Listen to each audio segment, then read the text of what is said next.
Martha, had an unfortunate accident and broke her leg. With no one to care for her, Bruce decided to bring her home and asked me to help look after her. Without a word of complaint, I tidied up the guest room, preparing for Martha's arrival. But as I was cleaning, I stumbled upon something unexpected. A collection of letters spanning over 40 years exchanged between Bruce and Martha. More than 500 letters chronicled their nearly 5-decade-long entanglement. In those pages, Bruce poured out his longing, his devotion, and his love for Martha, their words brimming with intimacy and passion. Reading those letters, my heart pounded with a mix of shock and clarity. The marriage I had once believed to be solid and fulfilling had, in reality, been riddled with cracks from the very start. And I knew a forced love was never meant to last. So when Bruce brought Martha home, I met him with a calm resolve. Looking him in the eye, I said, "Let's get a divorce. You were unfaithful for this marriage, so you leave with nothing." By the time Bruce brought Martha home, I had already calmed down. I sat quietly in the living room, watching as he pushed her wheelchair inside. They both had smiles on their faces. Bruce, the ever-gentle scholar, exuding an air of intellectual refinement. Martha, despite the cast on her leg, carrying herself with the kind of effortless grace that made people take notice. If ever there were a perfect embodiment of the phrase, "wolves in sheep's clothing," it was the two of them. I stared at them, thinking how, if not for those letters, I would have never suspected that my nearly 70-year-old highly respected professor of a husband was capable of such betrayal all these years. Nor would I have imagined that Martha, the celebrated artist praised for both her talent and character, would willingly play the role of the other woman for decades. Bruce's smile faded the moment he noticed me sitting there. Annoyance flickered across his face as he asked, "Why are you just sitting here? Did you finish preparing the guest room? Is dinner ready?" That cold indifference, that commanding tone, he wasn't speaking to me like a wife of over 40 years. No, he spoke to me the way one would speak to a maid, issuing orders without a shred of care. Our marriage had always been like this, unequal. Bruce gave commands, I obeyed. He never smiled at me the way he did at Martha. With me there was no warmth, no tenderness, only demands. My nose stung, but I held back the emotion. I had spent hours sitting here, sorting through my thoughts, accepting what I had always tried to ignore. And yet, even with all that acceptance, the pain was unavoidable. I was human after all. I had feelings. I had married Bruce when I was just 20 years old. 48 years, nearly half a century, I had devoted myself to this man, this family. And this was how he repaid me. Bruce's frown deepened when I didn't respond. "Did you not hear me? What kind of attitude is this? Sitting there like a statue in front of our guest. Do you have no manners?" From her wheelchair, Martha watched our exchange with a faint, almost imperceptible smirk of satisfaction. Then in a soft, concerned voice she said, "Bruce, is Debbie upset about taking care of me? I don't want to be a burden." Bruce's irritation melted instantly. With a bright, reassuring smile he replied, "Don't be silly, Martha. Why would she mind? She's just a housewife, she has nothing else to do all day. Of course she's happy to help." I almost laughed. When exactly had I ever said I was happy to take care of her? Whatever lingering attachment I had for Bruce evaporated in that moment. I looked at him, at the man I had spent nearly my entire life with, and saw him for what he truly was. The veneer of respectability, the charm, the intellect, it was all stripped away, leaving only the ugly truth beneath. There was nothing left of my love or admiration for him. Only disgust. "Bruce, if you want to take care of Martha, do it yourself. I have no obligation or responsibility to help you. And there's something I need to tell you, we're getting a divorce." I spoke each word slowly and clearly, leaving no room for doubt. Bruce froze as if I had just slapped him. His finger trembled as he pointed at me, disbelief written all over his face. You must be out of your mind." I let out a cold laugh. "No, Bruce. For the first time in my life I'm thinking with absolute clarity. I want a divorce, and I want it now. For over 60 years, I had been the obedient wife, never stepping out of line, never failing to meet his expectations. The sudden declaration of divorce was something Bruce simply couldn't process. "Debbie, what is this nonsense? You're upset about taking care of Martha, is that it? If you didn't want to, you should have just said so." His voice carried feigned exasperation, his attempt to twist the situation so that I was the unreasonable one. as if my supposed cruelty and selfishness were the only reasons I would dare speak of divorce. Martha immediately put on a pitiful expression, her eyes shimmering with false remorse. "I'm so sorry, this is all my fault. If I hadn't broken my leg, you two wouldn't be fighting." Bruce turned to her with a reassuring look. "This has nothing to do with you. Debbie is just having one of her episodes at her age. Don't worry about it, Martha." Then, without even looking at me, he added dismissively, "If you don't want to take care of her, fine, I'll hire a nurse. Martha, let's go." Without a second thought, he turned the wheelchair around and started pushing Martha toward the door, completely disregarding me as if my words had been nothing more than a passing tantrum. I raised my voice. "Bruce, make time to go to the courthouse. We need to file for divorce. Oh, and we'll need to discuss the division of assets as well." Bruce didn't acknowledge me. He simply walked away with his precious Martha, leaving me behind like an afterthought. I carefully packed away the decades' worth of letters between Bruce and Martha, took them with me, and headed straight to a nearby law firm to consult a lawyer about the divorce. After reviewing my evidence, the lawyer informed me that if the proof was solid, there was a possibility that Bruce, as the unfaithful party, could walk away with nothing. We talked for over an hour, and by the time I left, I had a clear plan in mind. Bruce had shown no mercy, but I wouldn't be as heartless as him, not for his sake but for our children. Eddie and Sandra had built successful lives of their own, each with thriving careers and families. I didn't want this divorce to turn into a public spectacle that could affect them. As long as Bruce agreed to the separation, I wouldn't go out of my way to destroy him. I stored the evidence in a safe place, took a copy of the drafted divorce agreement and returned home. The moment I walked through the door, I saw Eddie and Sandra sitting on the couch, their expressions grim. Eddie was the first to speak, his tone sharp with frustration. "Mom, what the hell are you doing? Why would you suddenly ask Dad for a divorce?" A cold wave swept through me as I looked at my son, the child I had raised with my own hands. The child who now spoke to me as if I were the one in the wrong. Sandra chimed in, her voice carrying an edge of disbelief. "Dad told us you're leaving him. After all these years, why? Is that really necessary?" I clenched my fingers around the divorce papers. They didn't know. I couldn't blame them for their reaction. But soon they would. Bruce and I were going our separate ways. Once that happened, there was no doubt he would marry Martha and the truth would come out anyway. I might as well be the one to tell them first. "Your father cheated," I said, my voice steady. "He and Martha have been having an affair for decades. I won't sit back and tolerate it any longer. I'm divorcing him.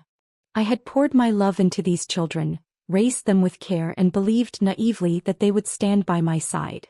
I thought they would be furious on my behalf, that they would call Bruce and Martha out for their shamelessness. I was wrong." Eddie furrowed his brows. "Mom, we've known about Dad and Aunt Martha for a long time. They were deeply in love back then, but circumstances forced them apart. Aunt Martha never married, she's been waiting for Dad all these years. Isn't it natural that he still has feelings for her?" My breath caught in my throat. Sandra nodded in agreement. "Mom, given Dad's status, it's normal for him to have close female friends. You've spent your whole life as a housewife. You don't share his world, don't have deep conversations with him. To be honest, you were never really a good match for Dad. You do know he was forced into marrying you, right?"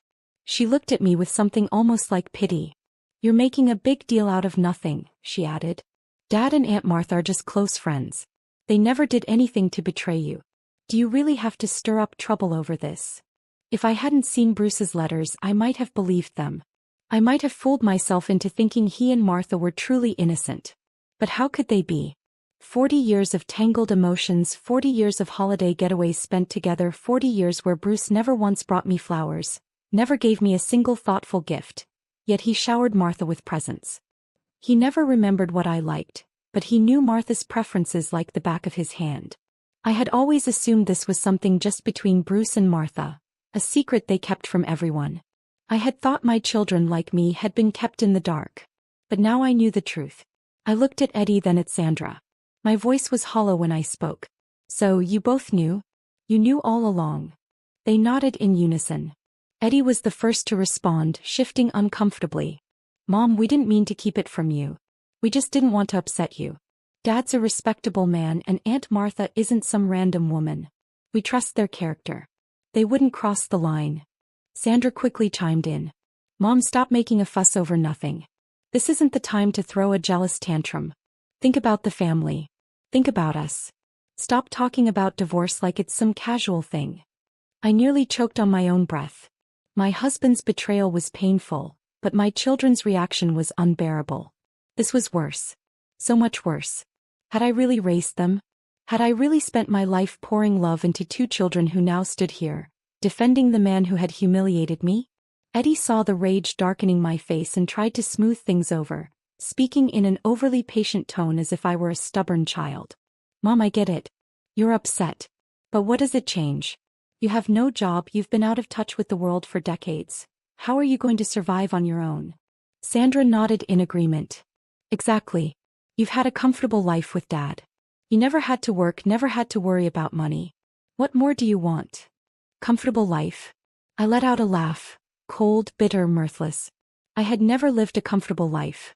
I once had a promising career, but Bruce's parents were in poor health, and he needed to focus on his work. So I gave it up. I stayed home to take care of them. Then we had children and I devoted myself to raising them. By the time they were grown, there were grandchildren to look after, school pickups and drop-offs, meals to cook. For 60 years I had never lived for myself.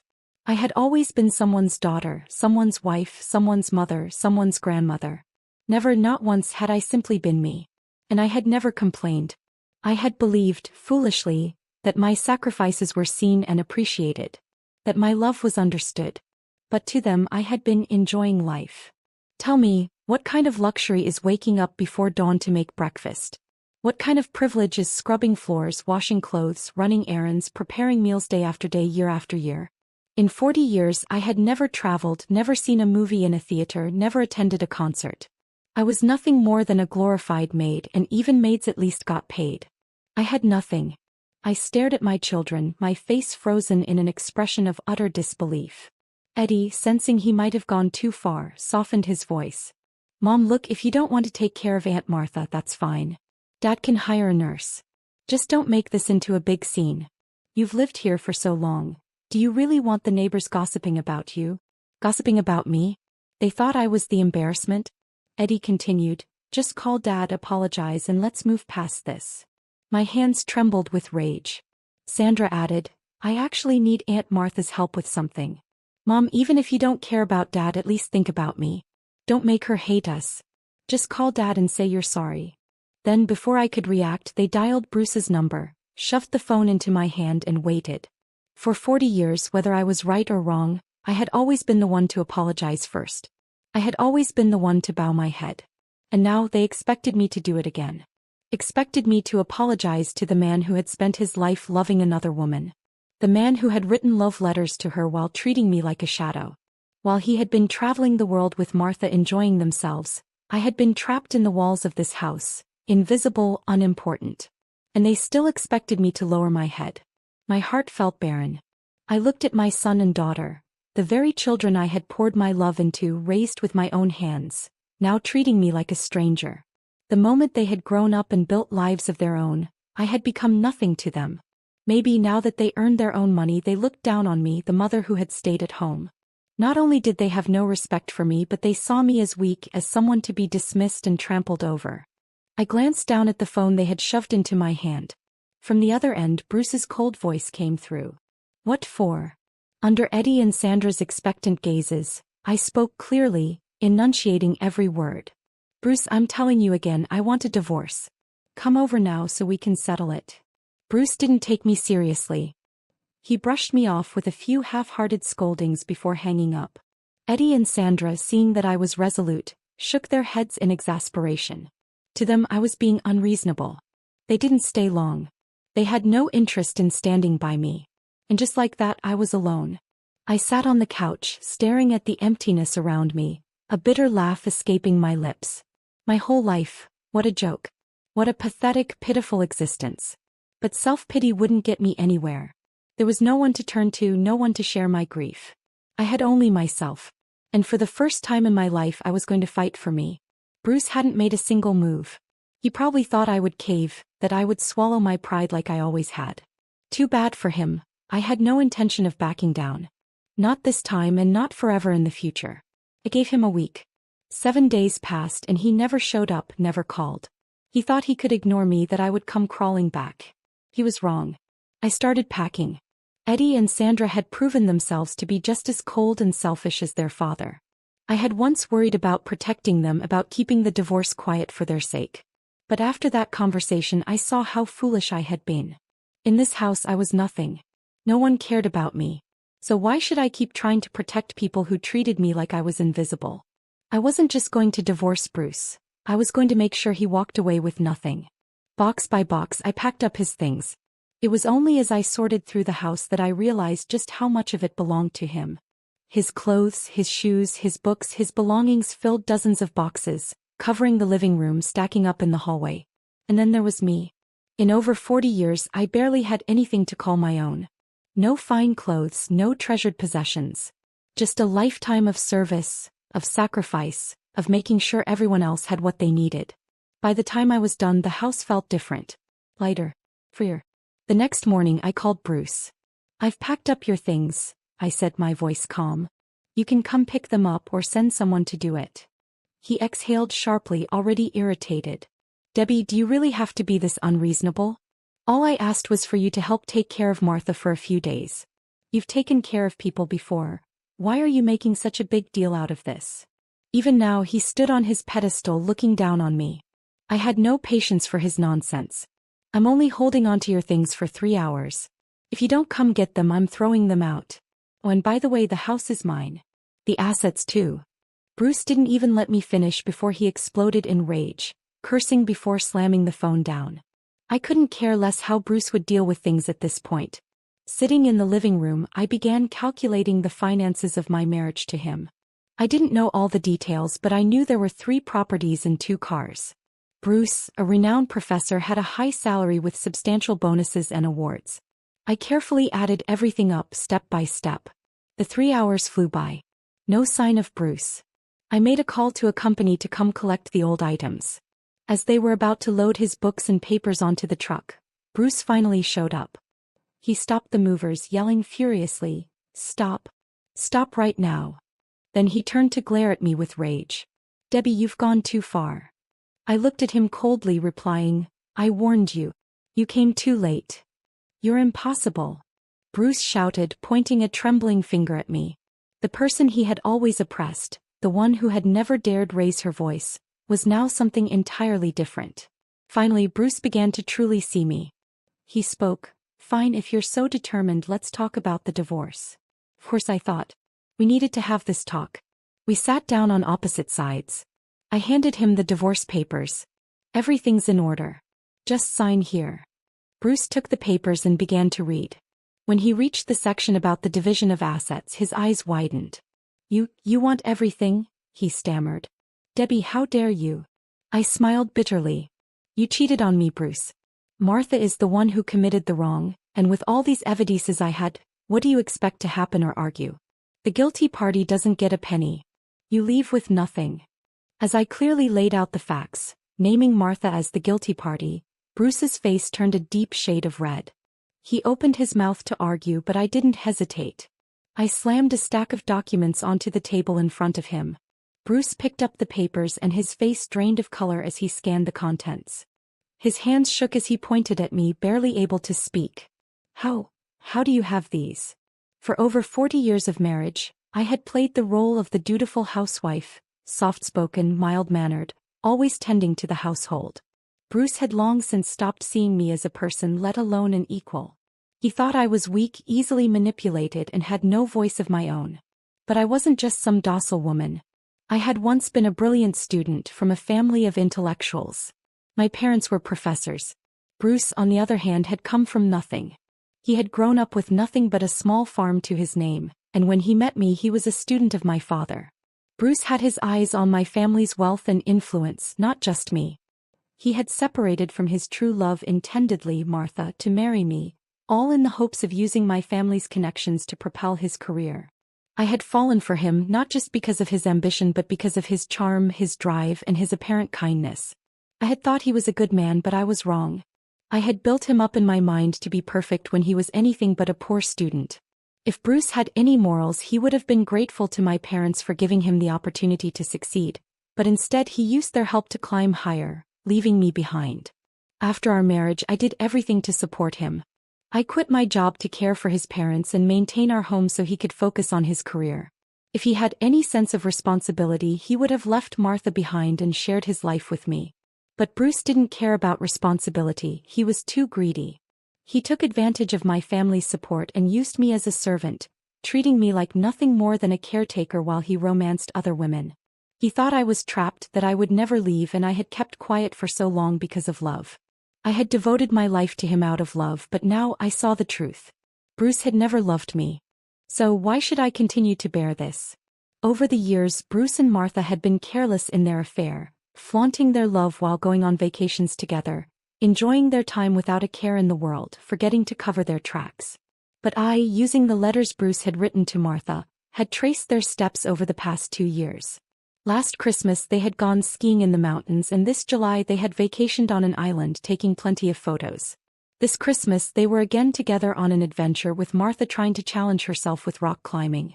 She thought her body could handle it, but after living a pampered life, she wasn't prepared for such a demanding sport. So she fell and broke her leg.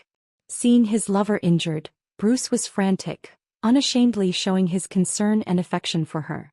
Bruce had forgotten that we were now living in the digital age.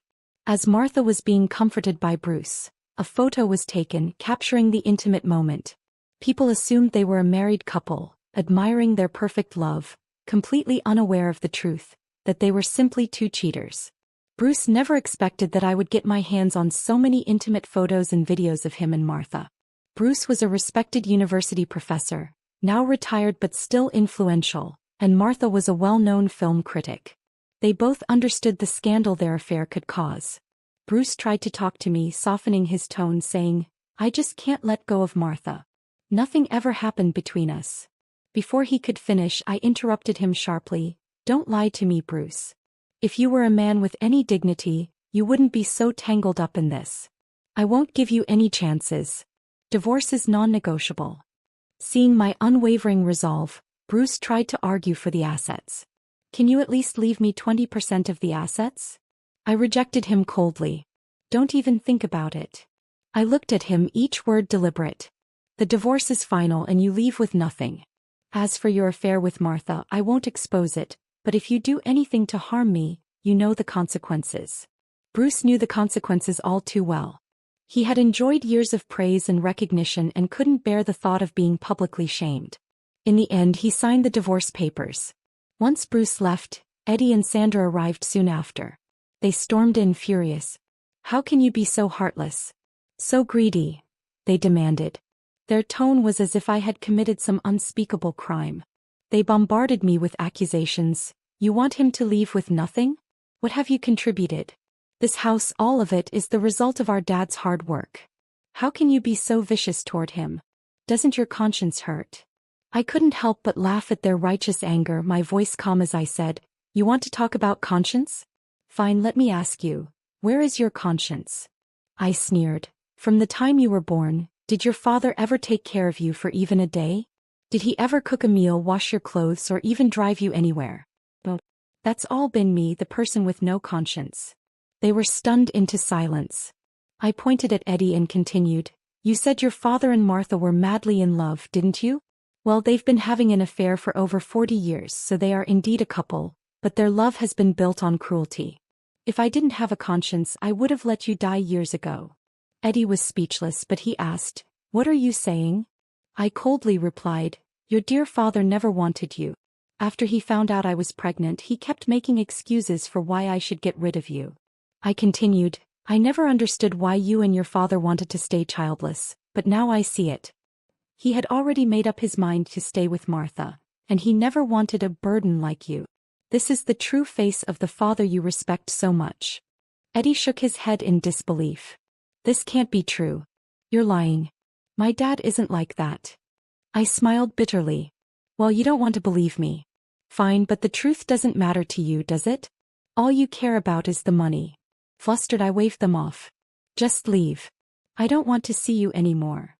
But neither Eddie nor Sandra moved. Eddie said, "Mom, what are you going to do with all that money? You don't understand how to manage it, you don't know business. If you get scammed, it'll be a disaster. Sandra chimed in. You won't remarry, will you? There are so many people out there trying to marry for money. We're just worried about you. We think it's better if we help manage the money for you.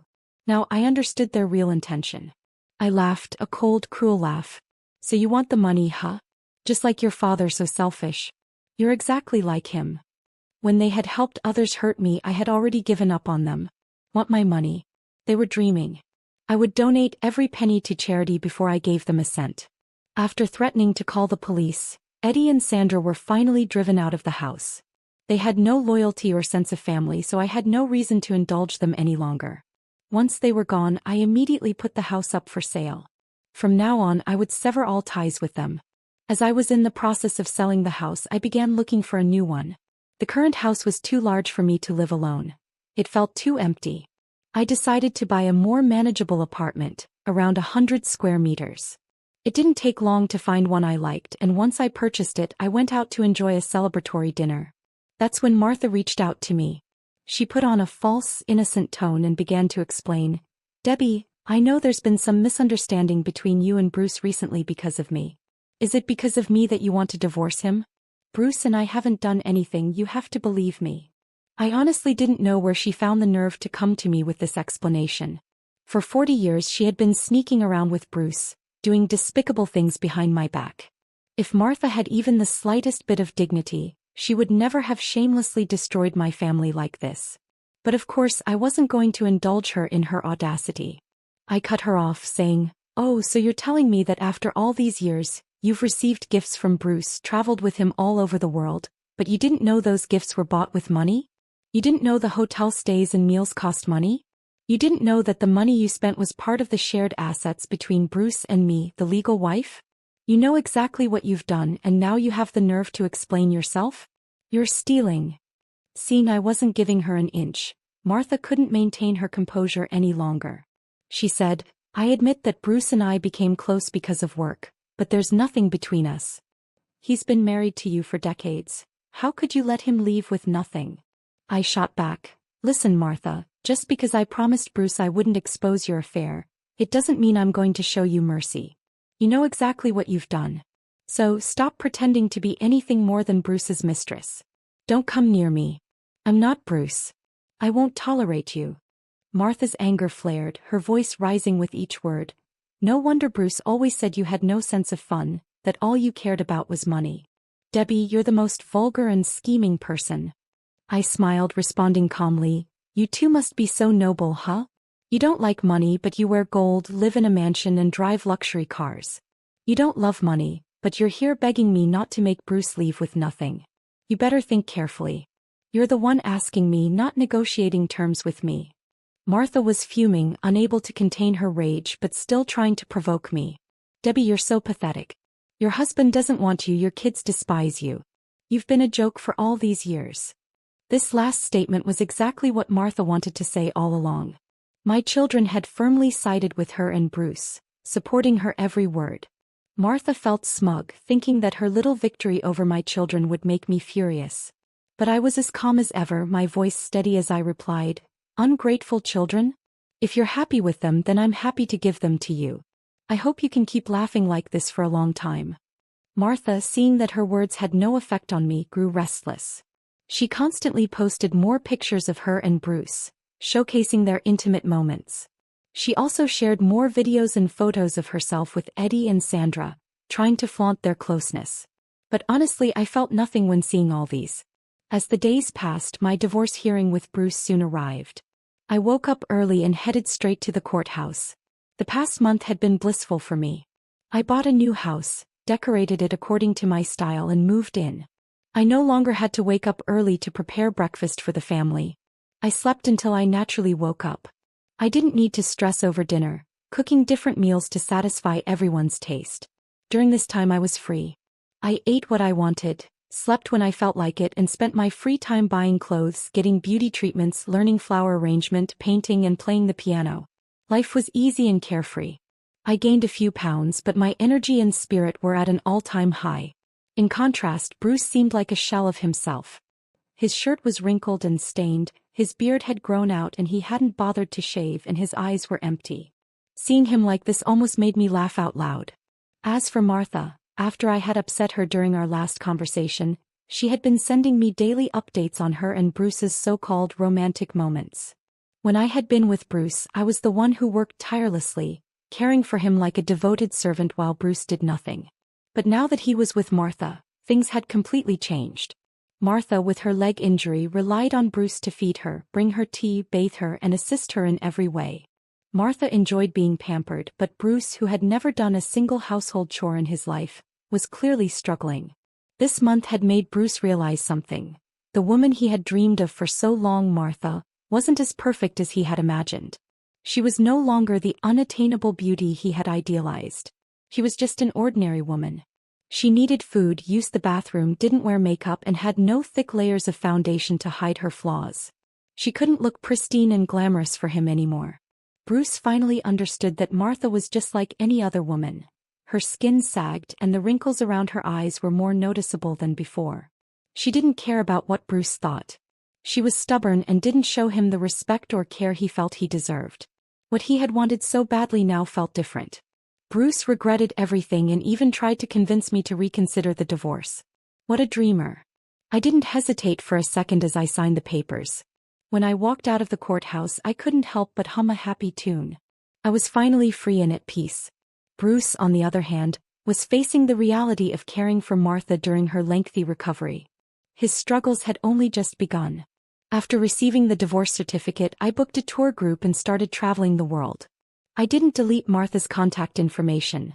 I continued to keep an eye on her, watching as she flaunted her relationship with Bruce. As the saying goes, a long illness makes for an ungrateful child. And Bruce certainly wasn't a model of filial piety. He had lived a life of luxury for decades, serving Martha like a mule. Now he was finding it difficult. He had to play along, acting for Martha in front of the camera, pretending to be happy for the world to see. I could only imagine how uncomfortable that must be for him. I knew what Martha was up to. She wanted me to see her so-called happiness. But happiness isn't something you can simply show off.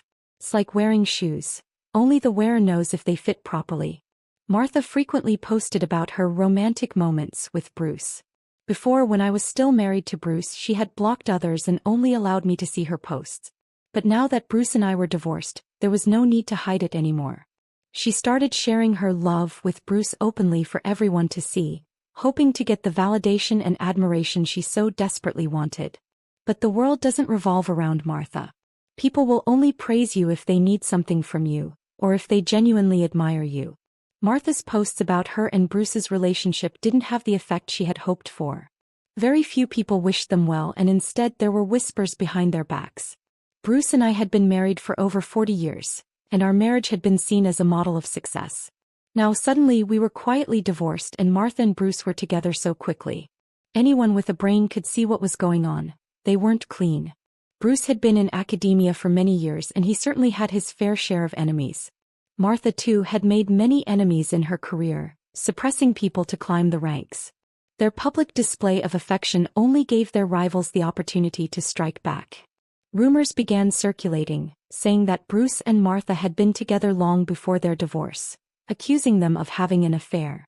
The more they flaunted their relationship, the more evidence surfaced, and it didn't take long before those pieces of evidence were leaked, causing a public uproar. Neither Bruce nor Martha had realized the severity of the situation. Martha's goal was to have people congratulate her and Bruce on their love, but instead it backfired. She was upset, but what she didn't know was that it wasn't me behind the scenes spreading the rumors. Her and Bruce's enemies were using this chance to take them down. Martha, furious, called me. Her voice trembled with emotion as she yelled, "Debbie, it's you, isn't it? You're behind this. You're jealous of the love Bruce has for me. You're just a shameless, petty person." I couldn't hold back my laughter. The shameless one here is you, Martha. You've crossed every line and you still have the nerve to flaunt it. Should I be calling you out for having no sense, or should I just call you plain stupid? Do you not realize that you and Bruce's affair is a scandal? Martha couldn't bring herself to admit her own faults. She was convinced that I was the one stirring the pot, trying to ruin her and Bruce's reputation. She insisted that Bruce call me, asking me to give back the divorce settlement. Of course, that was just a pipe dream and I didn't pay it any attention. After Bruce called a few times and got nowhere, they both knew there was no chance of getting the money back. Martha's leg had finally recovered, and she was eager to flaunt the love she'd missed out on for all those years. She and Bruce attended events hand in hand, movies, plays, dinners together. However, the damage had already been done. The rumors of her being Bruce's mistress and his reputation as a cheating scoundrel had spread far and wide. Every time they went out, people pointed fingers at them, and Martha was so furious she nearly choked on her own anger. Refusing to accept being ridiculed, Martha blamed me for everything and decided to join forces with my 2 children and Bruce to smear my name. They started mentioning me in front of people they knew, insinuating that I had cheated, that my marriage to Bruce had been my fault, that I had left him of my own volition, and that I was disloyal. While I was traveling with my tour group, chatting and dining with the opposite sex, they twisted it into a narrative that I was traveling with my lover. Martha put in a lot of effort to drag my name through the mud. Eddie and Sandra firmly sided with them, creating a united front. The lies they spread made everyone believe that I was the one at fault. After all, what kind of children would be so malicious and shameless as to slander their own mother? Martha thought she'd scored a victory. She believed the worst was over, but little did she know that their enemies had found me. They laid out all of Martha's lies and slander against me in front of my eyes. Even a gentle cat has its claws, and I wasn't the person I once was. I was no longer willing to endure such humiliation. I was furious. I had already given them enough chances to back off, but they kept pushing me. If they wanted to dig their own graves, I'd gladly help them. The affair between Bruce and Martha was exposed for the world to see. Their enemies didn't pull any punches, showing no mercy to either of them. Photos of Bruce and Martha at a hotel were blatantly posted online, along with all the loving moments they'd shared, now turned into damning evidence. Bruce's reputation, built over a lifetime, was completely destroyed. The more people dug into Bruce and Martha's past, the more evidence emerged. The moral outrage against them grew stronger by the day. Bruce called, demanding answers, but I calmly told him, evil will always be repaid in kind. Karma never loses an address. The public dug deeper into both Bruce and Martha's backgrounds. Bruce's past, when he was broke and had relied on my parents, was also unearthed, and people began condemning him for being ungrateful. Martha, however, was in for even worse exposure. Her decision not to marry all these years wasn't because of a deep, undying love for Bruce. Someone dug up details of her affair with a producer and director 40 years ago, including an abortion that had damaged her uterus. Martha couldn't have children, and instead of revealing the truth, she'd hidden it, choosing to dangle her supposed devotion to Bruce in front of him. After all, by then Bruce had already achieved success, and Martha wasn't about to give up on him as her backup. The more people dug into their lives, the uglier the revelations became. Eddie and Sandra were dragged into the mess too. Their coldness toward me, their support for Martha, and their attempts to cover up the affair were all laid bare. It soon became clear that they had been helping Martha, covering up Bruce's affair in exchange for favors. The public backlash turned the spotlight on them, and even their own careers suffered. Their days became far from easy. The turmoil lasted for several months, and discussions about it on the internet were relentless. Every comment seemed to weave my name into a new narrative, every discussion piling on another label for me. But I paid little attention, nor did I feel the need to explain myself.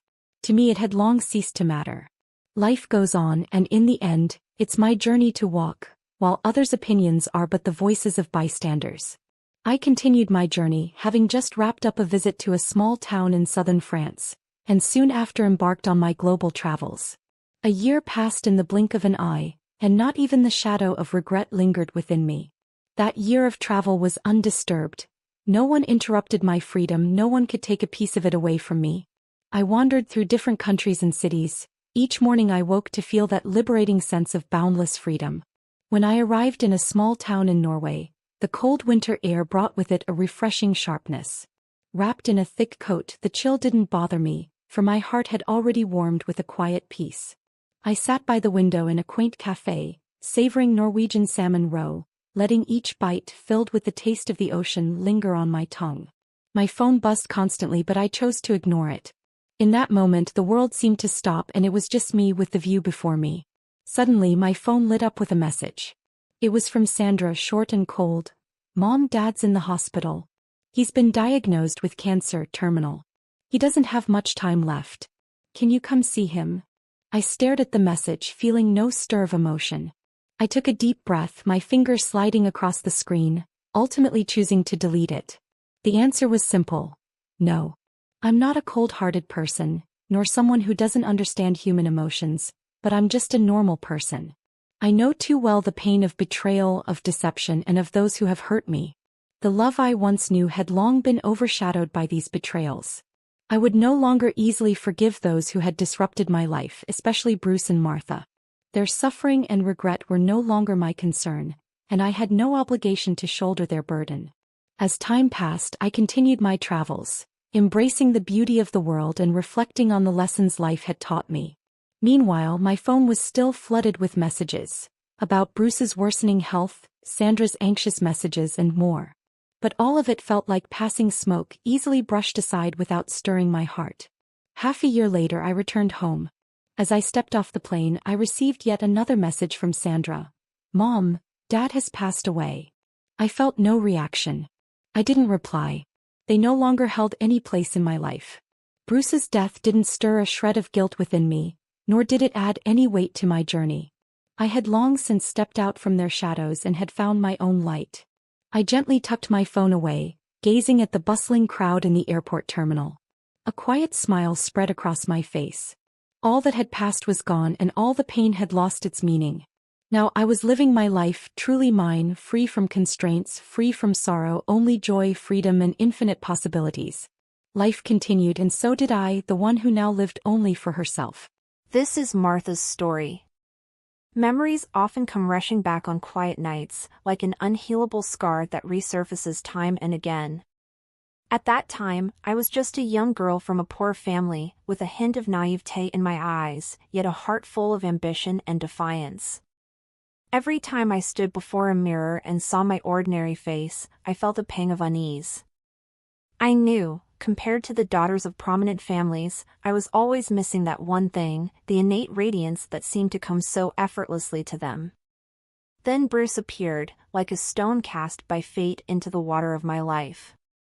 At that time, he was a rising star in the academic world, charming, brilliant, and nearly universally known.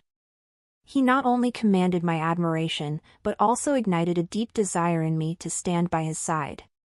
My family was struggling. I was the only one in my family to attend college, and every penny was either a scholarship or came from my family's hardship. Bruce, on the other hand, was the talented scholar, with knowledge as vast as the sea and a presence that could not be ignored. His every move radiated a kind of aura I could not resist. We shared similar ambitions and ideals, though our backgrounds were vastly different. I knew, deep down, that I depended on him. He could open doors to a broader world for me, and I longed for that innate prestige that came with being by his side. But time is a double-edged sword. We used to study together in the library, discuss academics, and dream of the future. But slowly, Bruce's attention started to shift away from me. He became busier, more distant, and more withdrawn. In the end, his gaze was no longer filled with hope for the future, but rather with the resignation to compromise with the reality of life. Debbie, that gentle, family-oriented woman, became the wife he eventually chose. She came from a privileged family, and her parents' support gave him a sense of stability amidst the struggles of life. For Bruce, it was the most rational decision. My heart began to tear apart, slowly and relentlessly. I was still too young to understand why he had made such a choice. My jealousy deepened, and even though I knew my own humble background, I could not accept it. For years, Bruce remained my emotional anchor. Even though he had Debbie and was a husband to her, our intellectual companionship never truly faded. We occasionally met, and in those conversations, I could still feel the familiar reliance between us. I knew, deep down, that he could never forget me. In some corner of his heart, there would always be a space reserved for me. With Bruce's help, my career gradually began to flourish. As an artist with some standing in the film industry, I relied on his resources and used his influence in the academic world to make my way into the core of the art scene.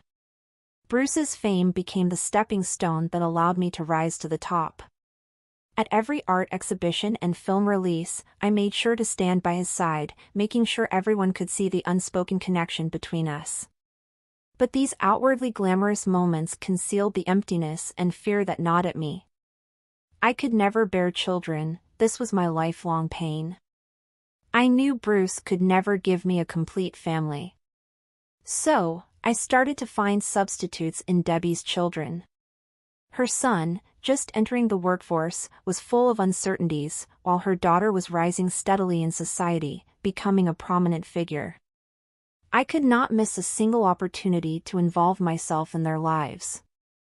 I began to spend more time with Debbie's children, showering them with care and offering them artistic support. It seemed they were willing to accept the resources I had to offer, and slowly, my sense of possessiveness began to grow stronger. I no longer wanted to be a mere observer, I wanted to be a part of their lives, just as Debbie once did with Bruce. I wanted to control them completely. My reliance on Bruce slowly transformed into manipulation. Whenever I felt insecure, whenever I feared being forgotten, I would cleverly guide him back into my world with carefully chosen words. Our relationship, though sometimes awkward, became my lifeline. It was the one thing that anchored me, even if it no longer had the warmth and devotion it once held. But as the years passed, Bruce was no longer the energetic young man I once admired.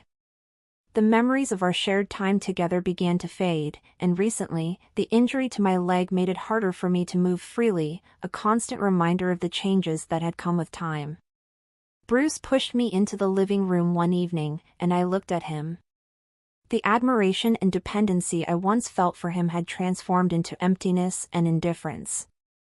He was no longer the hero I had once chased after, just an ordinary man burdened with the weight of responsibilities. He was no longer gentle with me. His patience had worn thin in the face of my ailments, and every time I needed his help, a flicker of annoyance flashed in his eyes. The woman who had once relied on him, the one who had given up everything for him, had become someone he regarded with growing impatience. I had become a burden to him, a presence that failed to meet his expectations. I started to panic. This panic drove me to look back at the letters we had exchanged, reliving the youthful days when we were so full of dreams. I had given so much for him, even sacrificed my future. But now, he was indifferent and cold. I began to wonder if it had all been a dream, perhaps everything had been a self-made illusion, and the reality that awaited me was barren. When the secrets of our relationship were exposed, the public began to gossip. I had once wondered what kind of ending our love would have, but I had never imagined it would end in such a disgrace. In that moment, I felt that all my efforts had been for nothing. I took the letters we had exchanged, my gaze unfocused, and gently burned them, letting the flames consume them, as though by doing so I could erase the pain in my heart. Staring at my reflection in the mirror, I whispered to myself, I deserve this loneliness. Over the years, I had greedily sought to possess everything, but in the end, I had lost the most precious thing of all, myself. I had once been a girl chasing after dreams, filled with longing and hope for love. But now, all I had left was emptiness and endless regret. I had once thought of myself as the victor in the game of fate, but now, I saw that everything had been nothing more than a mirage I had created. Bruce, Debbie, everyone who had once been a part of my life, would eventually leave me. My life, it seemed, was destined to be a tragedy, a story of greed and inferiority,